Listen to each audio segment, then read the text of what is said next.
നമസ്കാരം. നമ്മൾ മലയാളികൾ സ്വയം പരിഹസിച്ചുകൊണ്ട് അല്ലെങ്കിൽ ആക്ഷേപ ഹാസ്യരൂപേണ അല്ലെങ്കിൽ സ്വയം അപഹസിച്ചുകൊണ്ട് പറയുന്ന ചില സമ്പ്രദായങ്ങൾ അല്ലെങ്കിൽ നാം പിന്തുടരുന്ന ചില കാര്യങ്ങൾ, അതിൽ ഒന്നാണ് ബക്കറ്റ് പിരിവ് എന്നുള്ളത്. അപ്പം ബക്കറ്റ് പിരിക്കുക അല്ലെങ്കിൽ ബക്കറ്റിൽ പിരിക്കുക എന്നുള്ളത് എന്തോ ഒരു മോശം കാര്യമാണ് എന്ന വിവക്ഷയിൽ വലിയ രൂപത്തിൽ അവതരിപ്പിക്കപ്പെടാറുണ്ട്. എന്നാൽ മലയാളിത്തത്തിൻ്റെ ഏറ്റവും പ്രകടമായ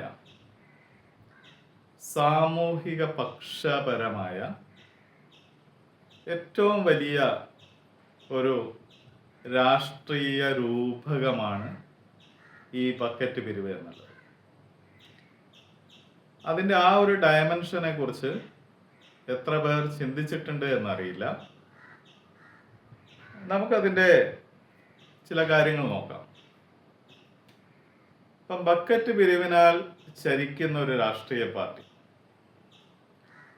എന്തിനും ബക്കറ്റ് പിരിവ്, അതൊരു മോശം കാര്യമാണ് എന്ന രൂപത്തിൽ പലപ്പോഴും അവതരിപ്പിക്കപ്പെടാറ്. പ്രത്യേകിച്ച് വലതുപക്ഷ മാധ്യമങ്ങൾ, വലത് സൈദ്ധാന്തികർ, വലത് സാംസ്കാരിക നായകന്മാർ അതൊരു മോശം കാര്യമായിട്ട് അവതരിപ്പിക്കപ്പെടാറുണ്ട്.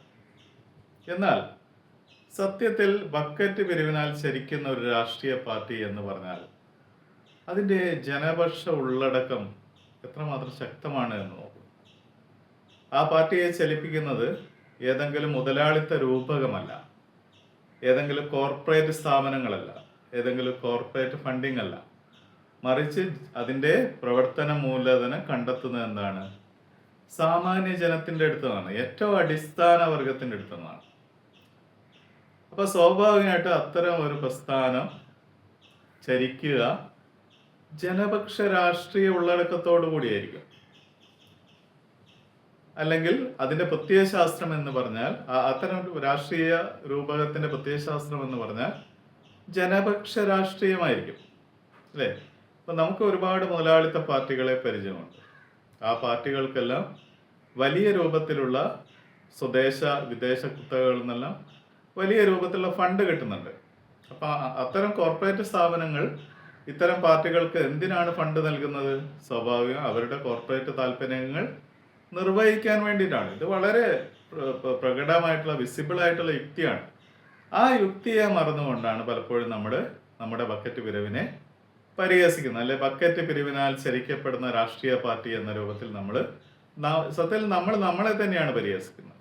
ഇങ്ങനെ പൊതുവെ ഇടതുപക്ഷം അതിൻ്റെ ഫണ്ടിങ്ങിന് വേണ്ടി രൂപപ്പെടുത്തിയ ബക്കറ്റ് പിരിവ് എന്ന ഒരാശയം, ആ ആശയം പിന്നീട് കേരളീയ സമൂഹത്തിൽ എങ്ങനെ വികസിച്ചു വന്നു എന്ന് നമുക്ക് നോക്കാം.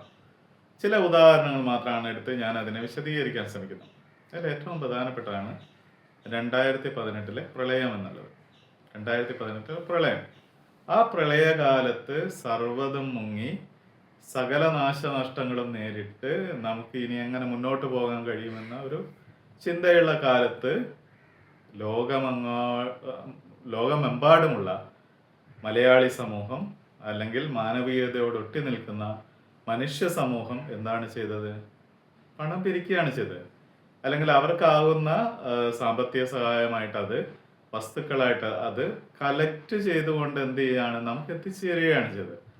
അപ്പം ഒരു ചെറിയ സമൂഹം ഒരു വലിയ സാമൂഹിക വിപത്തിനെ നേരിടുമ്പോൾ എല്ലാവരും ഒത്തുകൂടിയിട്ട് എന്ത് ചെയ്യാണ്? അവൻ്റെതായിട്ടുള്ള മൂലധന സഹായം അവർ ചെയ്തു തരികയാണ് ചെയ്തത്.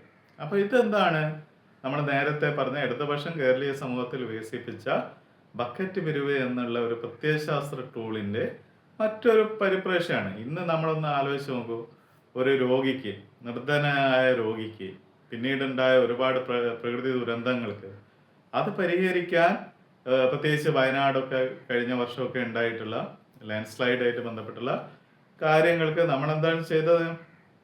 സർക്കാർ സംവിധാനത്തെ എംപവർ ചെയ്യാൻ വേണ്ടിയിട്ട് നമ്മൾ എന്താ ചെയ്തത്? നമുക്കാവുന്ന കോൺട്രിബ്യൂഷൻ നമ്മൾ സർക്കാർ സംവിധാനങ്ങളെ ഏൽപ്പിക്കുകയാണ് ചെയ്തത്. അല്ലാതെ ചില സംഘടനകൾ വ്യക്തിപരമായിട്ട് പൈസ കളക്ട് ചെയ്തിട്ടുണ്ട്. അവരത് ഏത് രൂപത്തിൽ ഉപയോഗിച്ചതെന്ന് നമുക്കറിയില്ല. അപ്പം ഇങ്ങനെ നമ്മൾ കൊടുക്കുകയാണ് ചെയ്തത്. അപ്പം ഇതെന്താണ്? ഈ ബക്കറ്റ് പിരിവിൻ്റെ ഒരു വിപുലമായിട്ടുള്ള മാനവികതാ തലത്തിലുള്ള ഒരു വലിയ യൂസാണ്.